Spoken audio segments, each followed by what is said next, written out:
Bonjour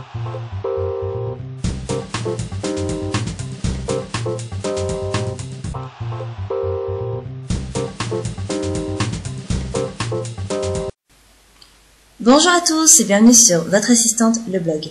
Sandrine Heinrich de la société Neoscribe m'a demandé la manière la plus rapide de créer une table des matières automatique sous Word. C'est donc ce que nous allons découvrir aujourd'hui. Donc vous avez peut-être créé un document comportant plusieurs pages et vous souhaiteriez insérer un sommaire. Donc pour cela, il suffit de créer une table des matières. Donc j'ai créé un petit document rapide. Donc afin de déterminer les titres que vous souhaitez voir apparaître dans votre sommaire, vous devez tout d'abord leur attribuer un style à chacun d'eux. Donc pour ça, vous avez deux possibilités.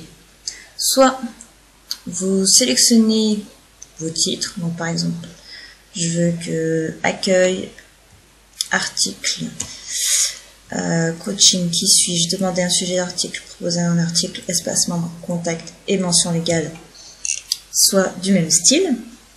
Donc pour cela, j'ai juste à aller dans la barre des styles et par exemple, je choisis le style 1, titre 1.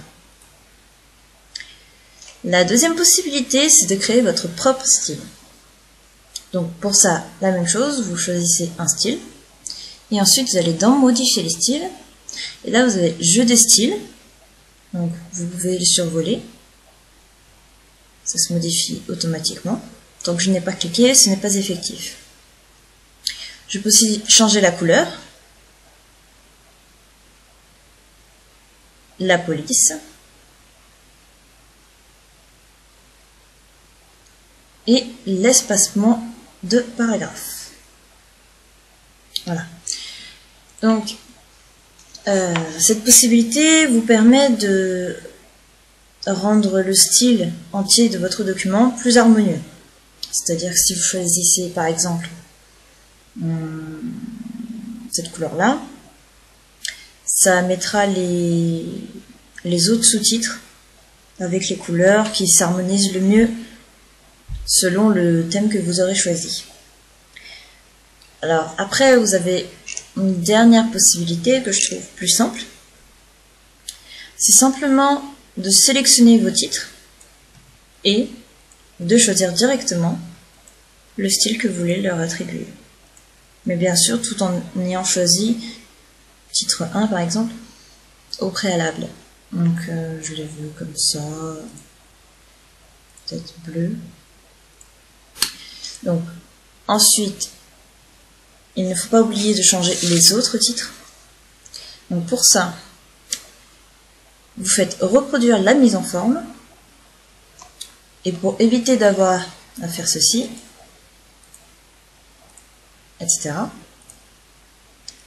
vous double-cliquez et ça va laisser enfoncer la reproduction de la mise en forme. Et après, vous n'avez plus qu'à cliquer sur chacun de vos titres. Petite erreur. Ensuite, pour désélectionner cette reproduction, on reclique une fois. Alors on va faire un peu la même chose pour ça. Donc Word, on va le mettre en sous-titre. Donc par exemple comme ça.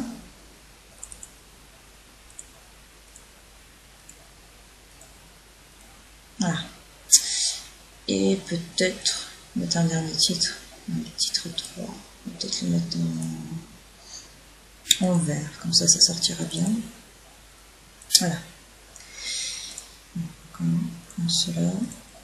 Voilà. Donc là, j'ai mis en forme tous mes titres.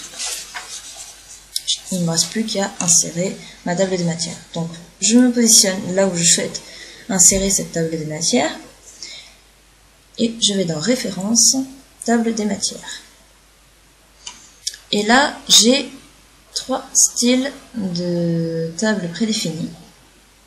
Donc, je vais choisir par exemple le premier. Voilà. Donc, vous avez une zone grisée qui apparaît. Alors, bien sûr, on peut modifier la mise en forme de notre table des matières.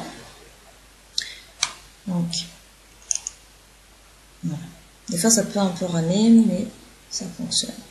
Donc, on va dans Table des matières, insérer une table des matières. Et là, vous pouvez afficher ou non les numéros de page. Donc, vous voyez le résultat dans l'aperçu avant impression.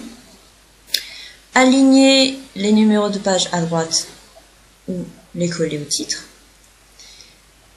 Dans ce cas, si vous laissez cocher, vous pouvez choisir le type de tabulation. Donc là, c'est des points, vous mettez des points, des petits tirets ou des traits pleins. Et ensuite, vous avez l'onglet général où vous pouvez changer le style de votre table des matières. Moi, je vais le laisser comme ça. Et ici, vous avez utilisé des liens hypertextes à la place des numéros de page, ce qui permettra de pouvoir cliquer dans votre document pour atterrir sur la page de destination. Si vous le décrochez, vous passerez au-dessus, vous n'aurez pas la petite information qui vous indique de faire CTRL plus clic sur le lien pour atterrir sur cette page. Nous, on va le laisser et on fait OK. Remplacer, oui. Voilà. Donc ensuite, on va mettre en forme notre table des matières. Donc, on va l'appeler table des matières, simplement.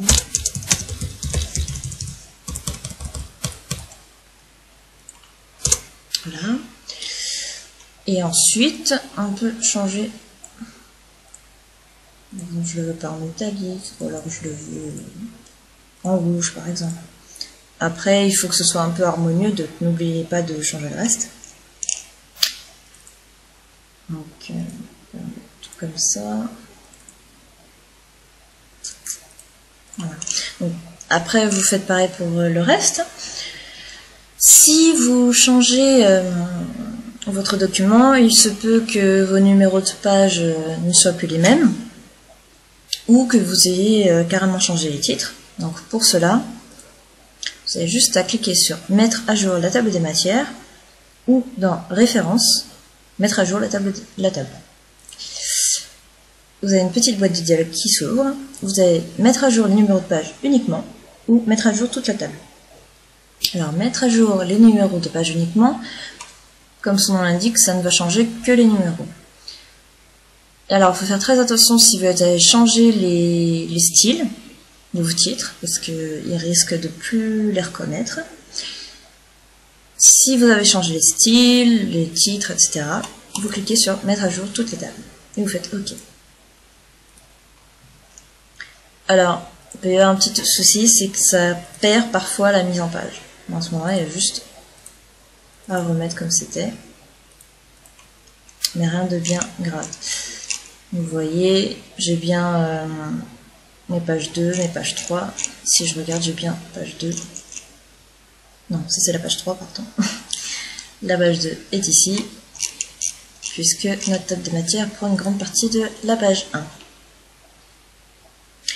Enfin, si vous souhaitez tout bonnement supprimer votre table de matières, il vous reste juste à cliquer dans votre table des matières et de faire supprimer la table de matières, ou d'aller dans références, table des matières, supprimer la table des matières. Voilà. N'hésitez pas à poser vos questions en commentaire, j'y répondrai dès que possible. Et si vous n'êtes pas encore abonné à la newsletter, il suffit d'inscrire votre prénom et votre email ici et de cliquer sur « Je m'abonne ». Vous recevrez le mini-guide officiel Adobe par email en PDF ainsi que les futurs articles du blog. À bientôt sur votre assistante, le blog.